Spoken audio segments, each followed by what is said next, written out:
soapbox preacher with his busload of faith. Good afternoon, everyone, and welcome to UUP's mental health panel discussion. This is our third panel discussion on the mental health care crises facing our nation. In May, UUP held a forum which invited members to bring their questions to form the discussion that took place. There was such an overwhelming number of questions asked and just not enough time. Today, we continue that discussion with over 100 questions submitted through the registration portal. I'm going to begin with those, but we're going to continue this pattern of hosting mental health forums every October and May for as long as you all continue to be interested and engaged on these areas and in these issues, which are vitally important for all the members of our higher ed communities and indeed for our society at large. To help kick off today's forum, we are honored to have the chair of the New York State Senate Mental Health Committee joining us. Senator Samra Brouk represents the residents of New York's 55th Senatorial District in Monroe County. She represents all New Yorkers when it comes to developing state mental health policy, especially when it comes to addressing our state's mental health and substance abuse crises. Senator Brouk has spearheaded efforts to revolutionize our state's response to this crisis. Her work has centered around making sure that those in need receive compassionate, therapeutic care. Through her legislative efforts, she has improved the lives of countless individuals, including the creation of a 988 Substance Abuse and Mental Health Crisis Lifeline and legislation to improve maternal mental health screenings. When it comes to the amazing people who treat and take care of those in need of mental health services, Senator Brouk has their backs. She spearheaded legislation to maintain diagnostic authority for thousands of mental health care professionals and was instrumental in securing the first cost of living adjustment for mental health workers in over a decade. It is my honor and privilege to introduce to you Senator Samra Brouk. Hi, Fred. Thank you so much. Thank you for that amazing introduction. I was going to talk about some of those things actually with you all. But first, I just want to say it's such an honor to spend a few minutes with you here today. And sorry, I'm on the road as always, but I'm hidden behind here. So hopefully you can see me from the right sun. But really, I just wanted to join because I was, first of all, just so glad to get invitations about this programming that you all have put on, and really wanted to make sure that you all understood from our perspective, certainly in the Senate, but also as chair of the Mental Health Committee in the Senate, how really top of mind these issues are for us, especially as we're thinking about our young people who, many of our students in higher ed right now spent most of their high school years in the middle of a pandemic. And you all are now serving these young people who may have developed differently, right? Maybe struggling in ways that none of us have been used to. And I have to say, one of the major things that became so apparent to me when I first ran for office in 2020 was that no matter who I was talking to in my district, you could be urban, suburban, rural, it doesn't matter your race, doesn't matter your income, doesn't matter what you did for a living, mental health kept coming up. And it's one of the reasons why I really fought to have a standalone mental health committee in the Senate, because it used to be a joint committee with developmental disabilities. And what I saw was that there was a great need. And I think all of you have seen it since the beginning, that this is kind of the crisis after the crisis now, where if we don't really come up with policies that are going to better support our young people and those working with them, we're really doing ourselves a disservice and them a disservice. So it's something that has certainly been one of my top priorities. One of my top 3 priorities has been, what are we doing around youth mental health? And for me, if we think about the development of a brain, I'm thinking up to 25, right? And that's generally who most of you are dealing with on a daily basis. But also, what are we putting into place for you all? And I know that that has also come up because when you are on the front lines, absorbing the traumas, absorbing the everyday challenges for the students we serve, how are we also making making sure that we can show up, right, as best as we can, both for ourselves, our families, and our students. So a couple of things that, have really been close to my heart, Fred mentioned, but, the Student Lifeline Act, just one of the things that we heard in one of our youth mental health town halls that we've hosted every year is like the accessibility and knowing who to call in that moment when you're feeling that, we call it coming from a red moment to kind of cool down.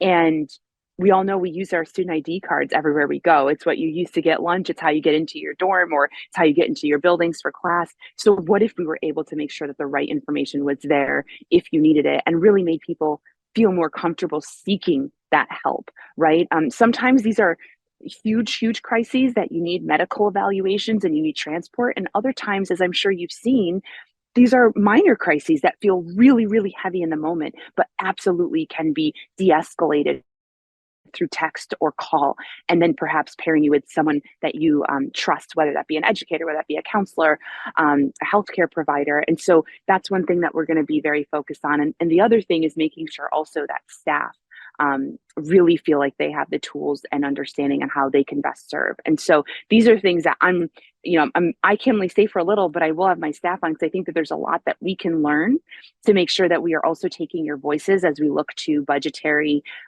priorities, thinking about what we want to advocate for specifically around mental health. And I really lean on you all to show us where those dollars are working for you and where they're not. And so I'm really grateful that you're having this conversation. I feel like in so many arenas, this is not something that we would have regularly been discussing, but clearly there is massive need here. And so more than anything, I want you to know I'm your partner in this work. There isn't a day that I'm not thinking about what else we need to do, who else do we need in the conversations, who else needs to be at the table. And so I hope, you all understand that, and that I can lean on you as our partner as well. So just really glad to be here. Very excited to see all the questions that you all have. Thank you. Thanks very much, Senator. It's really, I know you have an incredibly busy work schedule, and for you to take the time, I think shows very well, as I have seen it in my work with the legislature. But I hope all of our members and panelists understand that your commitment is deep, and there is that passion for addressing these incredibly important issues facing our state and our nation. So thanks for taking the time. I'm looking forward to partnering with you, as I know all of us who are serious about addressing these issues in our day-to-day life, but also as a society. So looking forward to working with you. And thanks again for taking the time to be a part of the program today. I'd also like to take a moment, and I think it's appropriate that we move from our first guest, Senator Brouk, to our panelists. I want to take a moment to express my sincere appreciation to our panelists, but also to all of the community members, all of those part of UUP, the largest higher ed union in the country, for being here today to listen, to learn, to engage on mental health concerns. As I said, we've received so many questions, and they range from mental health care benefits to best practices when working with students, colleagues, subordinates, to requests for wellness advice, to how to be change agents on these issues, and for discussions around limits and boundaries, or more simply put, how to avoid hurting someone who is seeking your help. It is a testimony to how interested our members, and in fact the community at large, is in these issues. We've been joined, as a matter of fact, as well by staff members from other legislative offices, and as I'm getting the word, I'll pass that on to you all. I want to thank Francis Brown from Senator Chu's office for joining us. There is a lot of work to do. This panel is focused very much on issues related to higher ed in terms of students, faculty and professional staff, and our communities. But we are also looking at all of this and our discussion with, as the senator said, with an eye towards legislation and policy making that is desperately needed, that I personally have been spending a lot of time thinking about as to how we can proceed as a state to lead the way in dealing with the mental health care crisis. Now, I've gone on long enough in terms of an introduction. I want to do an introduction now of our panelists who you're going to spend 90% of the time listening to today. And it is an amazing panel. I want to introduce them individually as we go along, and then I'll go right to the questions. So first, joining us is Kristin Condie. She is a LCSW. She received her bachelor's of social work. I should just go right to the verbiage because I'm going to mess up the letters. Sorry, Kristin. Kristin received her bachelor's of social work from SUNY College at Brouk and her master's of social work from Syracuse University. She is certified in trauma-focused cognitive behavioral therapy, is a trained instructor for youth mental health first aid, and is a trained facilitator for the One Circle Foundation. She currently works as a clinical supervisor for Whole Wellness Counseling, which has offices in Binghamton, Ithaca, Orchard Park, and Saratoga Springs. She owns her own private practice as well, Children and Family Counseling Services, which operates in Appalachian and Binghamton. She is also an adjunct faculty member at Binghamton University for both their BSW and MSW programs. At BU, she teaches an introductory social work course, individual, group, and family therapy courses, a diversity and oppression course, and this spring will be teaching an elective in restorative justice.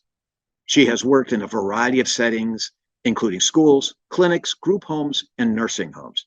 Kristin is excited to be here to help answer questions about mental health in the college environment as it pertains to students and faculty and staff. I'm happy to also share that Kristin is a new member of UUP. Welcome to UUP, Kristin, and to the panel. Another UUP member joining us today is Sean Babcock. Sean is Residence Hall Director at SUNY Delhi. This is the start of Sean's 20th year in residential life at Delhi. Before coming to Delhi, Sean was a Residence Hall Director at Morrisville State College. Sean has a bachelor's degree of arts in anthropology from Hartwick College, a Master of Science degree in Education Administration and Policy Studies from the University at Albany, yay, Great Danes, and is currently working towards a Master of Social Work degree at Binghamton University. Sean is a certified question, persuade, and refer QPR gatekeeper training and a training for intervention procedures, TIPS certified trainer. Sean has also received training in mental health first aid and brief alcohol screening and intervention for college students, or BASICS. In addition to being an active member of UUP, Sean is also serving as UUP Delhi Chapter's Vice President for Professionals. Welcome, Sean. Joining us from the University at Albany is Dr. Joyce DeWitt-Parker. Dr. DeWitt-Parker has served as an Assistant Vice President of Student Affairs at the University at Albany since April of 2020. Before this promotion, for nearly 2 decades, she served on the clinical staff of the University at Albany's Counseling and Psychological Services. Dr. DeWitt-Parker has over 35 years of experience in mental health care. Her portfolio includes student health services, campus recreation, the Office of Health Promotion and Counseling, and Psychological Services, and Sexual Violence Support, Prevention, and Education Services. 2 years ago, Dr. DeWitt-Parker led efforts to establish the University at Albany as the first university in New York State to be designated as a health-promoting university. In addition to working with individuals and couples as a clinician, she established programs and developed policies to support at-risk college students, including University at Albany student athletes, the America East Conference, the NCAA, those at high risk for alcohol abuse, and those impacted by sexual violence. Welcome, Dr. DeWitt-Parker. John Richter has been the Director of Public Policy at the Mental Health Association in New York State, M. Haney's, since January 2008. Mr. Richter joined M. Haney's after spending over 20 years serving and advocating for the elderly and people with disabilities. M. Haney's is a private nonprofit mental health advocacy organization with 26 affiliates that provide mental health services and support in 52 counties in this state. While at M. Haney's, John was instrumental in the passage of legislation that made New York the first state in the nation to require K through 12 schools to provide mental health instruction as part of the school health curricula. John received his Bachelor of Arts degree in psychology from SUNY Stony Brook. He received his master's degree in public administration from the Rockefeller College of Public Affairs and Policy at the State University at Albany. Welcome, Mr. Richter. Lauren Finkle is the Kennedy Forum's policy director, representing the Forum on state and national mental health and substance use disorder advocacy efforts and leading its youth and family mental health work. Lauren works with government leaders, regulators, policymakers, and mental health and addiction stakeholders on issues around healthcare access and consumer rights, including insurance parity, crisis care, and youth and school mental health. Her work led to the successful package of a number of comprehensive state mental health consumer protection laws that have been replicated in other states. She joins us from California, where she has led some of these efforts. Welcome, Ms. Finkle. And I'm just checking, pardon me, for staff. We are also joined by Ernesto Porcari, a staff member with Senator Brouk, who you met earlier.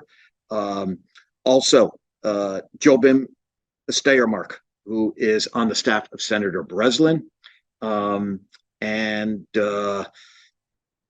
think that is it as of now. Sorry for that, but I did want to recognize those who have joined us from Senate staffs and legislative staffs.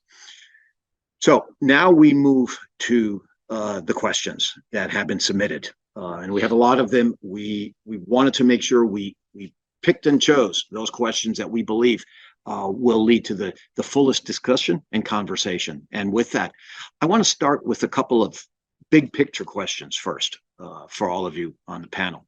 To begin with, is there a mental health stigma within academia, specifically within academia?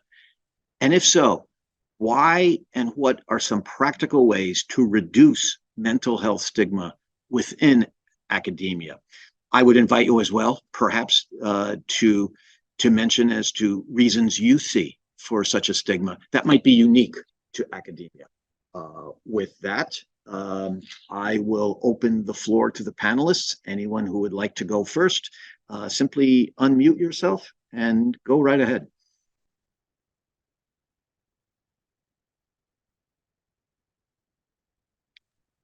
Go ahead, Dr. DeWitt-Parker. Hi. Thanks for having me here. And I want to thank everybody for the work you do, all of those represented on this call, over 150 people so far. And I see some UAlbany people on the call. So yes, I think there is a stigma, but it really depends on which cohort of people we're talking about. I have seen that younger people have a much easier time talking about what they're feeling and thinking. Those folks who are a little more, I'll say, seasoned adults, we have a harder time with that. And that's based on culture and how we've been socialized. The other thing I've noticed is that people from historically marginalized groups have more difficulty. And so there's more stigma. And folks who identify as men often have more trouble with that.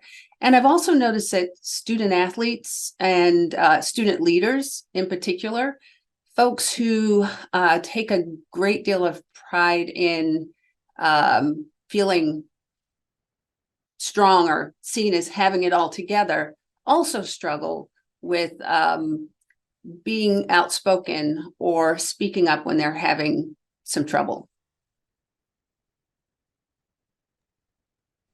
Thank you, Doctor. Any other? Yeah, Lauren, go ahead. Just add, I think coming forward with your struggles is already hard enough. When you don't know what resources are available to you, or if you have even been denied care or been told by a provider or by your health insurance plan that you are basically undeserving of that care, that can be a really stigmatizing event for folks too. And so I think it's sort of you know, a really important thing to note, just in terms of making sure that people who have sort of experienced a stigmatizing event before like that, know the resources and know that, you know, they can be empowered to come forward with that sort of thing. Thank you, Ms. Finkle. John, go ahead. Thanks, Fred. Thanks for having me, and thanks, Kristy, for having me. And thank you, Senator Brouk, for being here today. She has been a great listener and a great advocate on this very topic on mental health in higher education. We've had many conversations with her about it. And perhaps later I'll get a chance to talk about some legislation that she's sponsored around this. But just wanted to add that, you know, about sort of what we know and what we don't know about what works, because I think that was part of the question about like what helps to, you know, it's a big part of the Mental Health Association's mission is to reduce stigma around mental health. And, you know, what we know that doesn't work is sort of anti-stigma campaigns, like stop the stigma, you know, don't say crazy, these kinds of mottos. What does seem to work is that when we hear other people's stories about their lived experience, and especially if it includes their story of recovery, and if they're living a fulfilling, successful life, it's very helpful. So I would encourage universities and colleges to have regular speakers who are willing to tell their story. And that can be just regular people. There are plenty of advocates who are willing to tell their story. It could be celebrities or athletes or something like that willing to tell their story. So that's sort of part one. And part two is being willing to tell your own story. You know, this week I'm struggling with back pain. That's why I'm in this more than usually comfortable chair. I can guarantee you that everybody that I work with, all 20 people in the office who are all mental health advocates, they all know that I'm struggling with back pain this week. And I even struggle myself with having to share with all of these people who are committed to reducing stigma when I'm struggling with anxiety or depression. So it's a struggle, but we need to be willing to sort of say our own story, talk about our own struggles. And I think that really has a way of impacting the culture and climate everywhere, but in particular on campuses. So yeah, have people speak and be willing to speak yourself. Thanks very much, John. Sean, go right ahead. Yeah, I just wanted to go along with all of that. There definitely seems to be a divide when it comes to age. Students and younger professionals that I have worked with, especially in the past 3 or 4 years, have seen much more open to talking about these types of issues and the struggles they face, as opposed to those who are from a different generation or older. And I think talking about it and normalizing it is important. And unfortunately, I don't often hear seasoned professionals, academics who've been in their roles for a while, really talk about what they might be going through. And that could be for a number of different reasons, but I do think part of it is that the age difference. And one of the things that I think is at play with us is that SUNY is such a broad system with so many different components, that there are faculty and professionals from a number of different backgrounds, and sometimes those backgrounds are attracts people who may be from a background that's less willing to speak up or to seek help.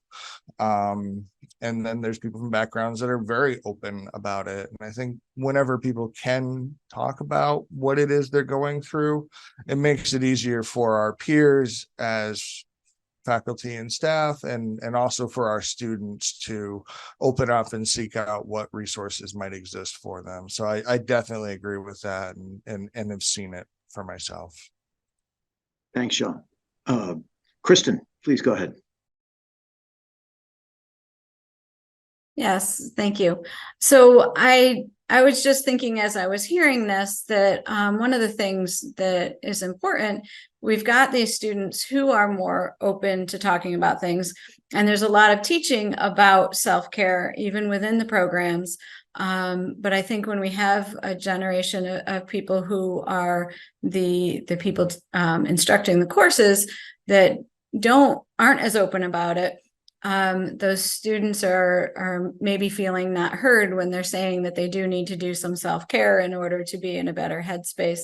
And so I think it's really important that we talk to the professors and adjuncts and anybody who's working with students to know how to respond, because we're training kids to do this and young adults to do this, but then it sometimes is falling on deaf ears, and so we need to also have a way that is appropriate to respond, because I know that people are concerned about, well, if I give an extension because somebody says that they're in a depression and they weren't able to get things done, how long of an extension is appropriate, those kinds of things, because I think people just don't know, and so I think there is some education that needs to happen there, so that people know how to respond when students do come to them with those concerns, because those are very valid concerns. If we had a student who was in the hospital for a few days because they were physically ill, we'd have no question. Sure, you can, when do you think you can get it done? And then you would allow it. But if it's a mental health piece, people question whether it's real. People don't necessarily take it as valid, and don't have a concept of how do we judge how long we should give somebody in that circumstance. Great. Thanks very much, Kristin. Go to Joyce next. Okay, so in thinking about this, I think one solution, well, not a solution, but I think one step in the right direction is to infuse health in everything we do. And often on campuses, we put the responsibility of student mental health on the mental health professionals solely. And is there a role for mental health professionals? Of course. But I believe we need to approach this more holistically. And yes, faculty need to be educated in terms of understanding how to support students. But I also think we can reduce the stigma by doing, some of what happens in the classroom impacts mental health. And we have to own that and be honest about that. And so faculty members have a role in this, putting statements and information on a syllabus, for example, can go a long way in helping students to feel that they're able to connect with faculty, that faculty care, and that faculty are aware of the resources that are available on campus. So, at the beginning of a class, taking 2 minutes, 5 minutes, that's not a long time, but to connect and say, look, these are the resources that are available to you, the disability the support services that are on campus, counseling and psychological services, health services if you need those, and I can help you connect if you need that, would go a long way. Okay, great. Thank you, Joyce. Lauren, go ahead. I mean, yeah, I completely agree. I think in a world where we're seeing real shortages of mental health professionals and really, shortages across the board in the workforce, making sure that staff that kind of touch university students have the appropriate training so that they can feel empowered and basically identifying what's going on, but also empowered and understanding what resources they can sort of hand off someone to, I think takes the pressure off of university staff too. And there's no worse feeling than seeing someone who's clearly struggling or in pain and you don't really know where to send them. And so I love the idea of having some of this information on syllabuses and making sure that even just saying that you're a safe person to come to, I think can make a huge difference. Not every person employed at a university is going to be a safe person. So saying that and sort of being that safe space, I think is really important for them. And I would also just add a note to link to, and I know that the MHA in New York State probably knows this much better than me, but the role of peers and really having students and making sure that students can connect to one another and be that voice for one another, which others have touched on, I think is important. And having some of that information really available to students, I think could be a really big mover of the needle forward. Excellent. Thanks very much, Lauren. We've gotten off to a great start and in fact touched on a number of areas that want to revisit with some more exploration based on the questions that were submitted, and I want to, as the conversation was shifting a bit towards dealing with individuals and their individual circumstances, I have a two-part question. I'm kind of combining things here. One would be from the perspective of I, as a faculty member, what specifically are the clear signs that a student or a colleague is under severe mental health distress? And I realize that's a very broad characterization, but I'm not a practitioner, and so I'm putting it out there in a general sense.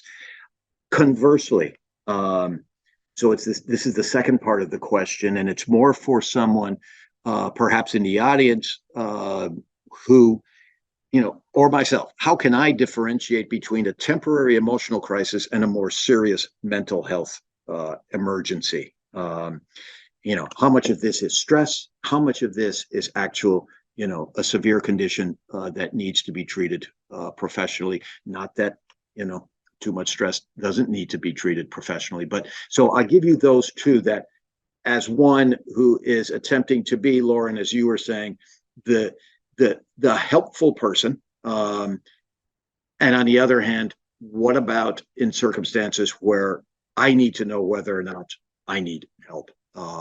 Sean, I saw your hand go up first, so I'm going to start with you, and then I'll go to Kristin. Okay. Yeah, thank you. So I think really basically what I look for and what we train our staff, both student and professional, when it comes to being able to detect if something's going on with a student, any significant change in their normal patterns or behaviors are the first things that you want to try to pick up on. Does it appear like someone is not taking care of themselves? They're not washing their clothes. They're not, bathing themselves. Are they missing a lot of classes? Have they stopped going to class? That should be a really, big sign that maybe something significant has changed. So whenever there is one of those changes, or they start saying really strange things that don't seem to be connected to anything that's going on in class, that should be the first sign that something is up. It can be hard, I know, probably at the beginning of the year when you're just getting to know students. But as time goes on, kind of as much as you can, getting what someone's pattern seems to be in your mind will help you see, like, there's a change here. And who knows what it is, but it's worth looking into. Thanks very much, Sean. And I want to be brief only because I don't want to use up time for you all, but I remember feeling incredibly frustrated. My home campus is SUNY Cobleskill, where our classes are big, and we have 5 classes, and noticing someone's behavior being amiss and being so overwhelmed with work that you don't have the bandwidth to reach out. It's I can't put into words how frustrating that was, that I would encounter that so many times. But anyway, it's part of workload. It's part of the, under-resourced of our institutions. Kristin, please go ahead.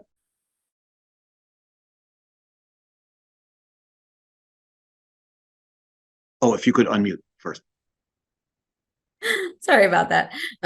So that first part of what's an temporary emotional crisis versus what's a mental health emergency. A temporary emotional crisis is most likely going to have a very clear trigger for it, whether it's, a breakup or someone died, or, some big event happened that caused them to get into kind of this emotional crisis. And likely they're going to be responsive to, people's attempts at consoling and things like that. If it's more of a mental health emergency, when we're looking at an emergency, we're looking at more suicidal ideation, homicidal ideation, self-harming behaviors that are new or worsening, becoming more dangerous. And so those are things that would kind of fall into that emergency type category. but trying to define, what's just related to stress versus what's a mental health disorder. I would be looking at how long has it been going on for? Was there any kind of a clear stressor that seemed to be when this came along? And does it get better when that stressor is removed? So, when, is the, are the symptoms happening like at work, but they're not happening when you're at home? Is there a place that you're not noticing those symptoms happening? So if there is a time that they're not happening, it is, more likely to be related to stress versus a true mental health disorder where it's just ongoing and harder to manage.